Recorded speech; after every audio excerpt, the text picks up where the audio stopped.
Sebagian orang tua senang bawa anaknya ke masjid. Anak-anak masih kecil, Ustaz. Anak bawa ke masjid. Biar dia tahu bagaimana ta'lim dan biar dia tahu bagaimana masjid. Anak bilang, ahsan, bagus, ente bawa anak kita ke masjid. Tapi jangan ajari adab jelek di masjid. Gimana adab jelek? Biar dia teriak-teriak. Biarin Ustaz, dia masih kecil teriak-teriak di masjid. Biarin Ustaz, dia jungkir balik di masjid, masih kecil. Salah. Pemahaman seperti itu pemahaman yang salah. Kalau mau bawa ke masjid, ajari adabnya. Benar. Karena nanti dia akan beranggapan bahwa kalau dibawa ke masjid, tempat main nih. Bukan. Main anak kecil itu memang sifat mereka. Lapangan besar. Silakan main di luar. Jangan dilarang main di luar. Silakan main di luar.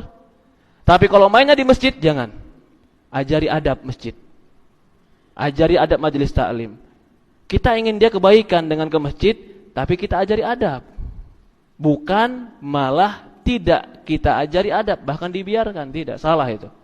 Sebagian orang tua mengatakan, kasihan sangat. Tidak. Kita sama-sama punya anak. Dan kita tahu bagaimana karakteristik anak. Anak itu akan terbiasa dengan apa yang dibiasakan. Jadi, bawa anak ke masjid, bawa. Bawa keluarga ke masjid, bawa. Ajari adab. Ajari sopan santun. Ajari masjid ini rumah Allah. Jangan buat kotor. Jangan buat kotor di masjid Allah. Kasih tahu setiap sampah yang kita ambil pahala. Jangan bilang masih kecil. Sekecil apapun kalau sudah paham bicara, kasih tahu. Kalau sudah tamyiz lagi 10 tahun, 11 tahun, ajari tahiyatul masjid. Masih kecil tidak. Kalau masih kecil umpamanya 4, 5 tahun, 6 tahun paham bicara, suruh duduk. Banyak, ya afwan, ini bukan hanya di masjid ini. Saya lihat banyak, apalagi masjid-masjid perumahan, ya subhanallah. Jumatan gak ada adab. Kata orang tuanya, pergi ke masjid. Saya mau tanya, anak kecil kalau gak Jumatan dosa tidak? Tidak. Ketika dia pergi ke masjid gak Jumatan tapi ganggu orang Jumatan, mana lebih besar dosanya? Betul tidak? Apakah dia ketika bermain di masjid sama teman-temannya bercanda jadi Jumatan? Enggak Jumatan, sah enggak sholat dia? Enggak sah. Enggak Jumatan, ganggu orang lagi. Mana lebih baik? Taruh di rumah atau taruh di masjid? Orang tua enggak mau tahu, yang penting pergi, tutup matanya. Yang tahu orang masjid. Ketika anaknya ditegur nanti bapaknya ngamuk. Apa enggak tahu aneh ente? Negor-negor anak ente. Ya Rabbi, kiber. Emang anak antum anak siapa enggak boleh ditegur di masjid? Ini rumah Allah.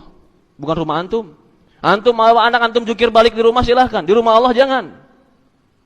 Ini rumah Allah bukan rumah antum. Betul tidak? Ketika anak antum tidak mau ditegur di rumah Allah, ajari adab. Ajari sopan santun. Sehingga dia mengerti mana rumah dia, mana rumah Allah, mana tempat main, mana lapangan. Itu harus. Itu harus. Allah musta'an.